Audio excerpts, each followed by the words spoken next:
Ketegangan diplomatik di Timur Tengah meningkat setelah Israel melancarkan serangan udara ke ibu kota Qatar, Doha, pada Selasa, 9 September 2025, dengan klaim menargetkan para pemimpin senior Hamas. Namun, laporan dari The Washington Post dan sejumlah media internasional mengungkap bahwa Badan Intelijen Israel, Mossad, menolak rencana awal untuk melakukan operasi darat terhadap tokoh Hamas di wilayah tersebut. Israel melancarkan serangan udara di Qatar pada hari Selasa, mengklaim serangan tersebut menargetkan para pemimpin senior Hamas. Mossad dilaporkan tidak hadir dalam pernyataan resmi Israel. Dua orang Israel yang mengetahui masalah ini mengatakan bahwa badan intelijen tersebut telah menolak rencana terbaru untuk melakukan operasi darat. 3 alasan Mossad tolak perintah membunuh pemimpin Hamas di Qatar. 1. Tak ingin merusak hubungan baik dengan Qatar. Kepala Mossad, David Barnea, menentang langkah tersebut sebagian karena tindakan tersebut dapat merusak hubungan yang telah ia dan agensinya jalin dengan Qatar, demikian dilaporkan The Washington Post. Qatar telah menjadi tuan rumah bagi Hamas dan menjadi mediator perundingan gencatan senjata, kata sumber tersebut. Kelompok Palestina tersebut mengatakan serangan udara tersebut gagal menewaskan para pejabat tinggi, termasuk pelaksana tugas pemimpin Khalil Al-Hayya, tetapi menewaskan beberapa kerabat dan ajudan, serta seorang perwira Qatar. Para analis berpendapat bahwa Perdana Menteri Israel Benyamin Netanyahu mungkin telah kehilangan kesabaran dengan negosiasi gencatan senjata. Kepala Pasukan Pertahanan Israel, Letnan Jenderal Eyal Zamir, juga menentang waktu serangan tersebut, sementara Menteri Urusan Strategis Ron Dermer dan Menteri Pertahanan Israel Katz mendukung Netanyahu. Nitzan Alon, seorang perwira senior IDF yang bertanggung jawab atas negosiasi penyanderaan, tidak diundang ke rapat perencanaan untuk menghindari pertentangan. 2.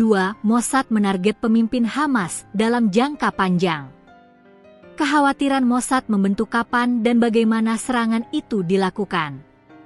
Kita bisa menangkap mereka dalam 1, 2, atau 4 tahun dari sekarang, dan Mossad tahu bagaimana melakukannya, kata seorang Israel. Mengapa melakukannya sekarang? Qatar mengecam serangan itu sebagai terorisme negara dan pengkhianatan terhadap proses mediasi. Israel membela serangan itu sebagai respons terhadap kesempatan langka ketika para pemimpin Hamas berkumpul di satu lokasi dan terhadap serangan Hamas baru-baru ini di Yerusalem yang menewaskan 4 tentara di Gaza. Melansir NDTV, Netanyahu membela tindakan Israel dengan membandingkannya dengan respons Amerika Serikat terhadap serangan 11 September oleh kelompok teroris Al-Qaeda. Saya katakan kepada Qatar dan semua negara yang melindungi teroris, usir mereka atau bawa mereka ke pengadilan. Karena jika tidak, kami yang akan melakukannya, katanya. Ia menyebut serangan Hamas terhadap Israel pada 7 Oktober sebagai momen September 11 dan menuduh Doha menyediakan tempat berlindung yang aman bagi para teroris. 3. Fokus menyelamatkan sandera. Badan Intelijen Mossad menolak melaksanakan operasi darat yang direncanakan untuk membunuh para pemimpin Hamas di Doha, karena khawatir operasi tersebut akan menggagalkan perundingan gencatan senjata sandera dan merusak hubungan badan tersebut dengan Qatar, mediator utama Timur Tengah, lapor Washington Post, Jumat. Sebaliknya, Israel terpaksa melakukan serangan udara, yang kini semakin diyakini oleh Badan Keamanan Israel gagal membunuh petinggi Hamas yang berkumpul di lokasi serangan hari Selasa di Doha.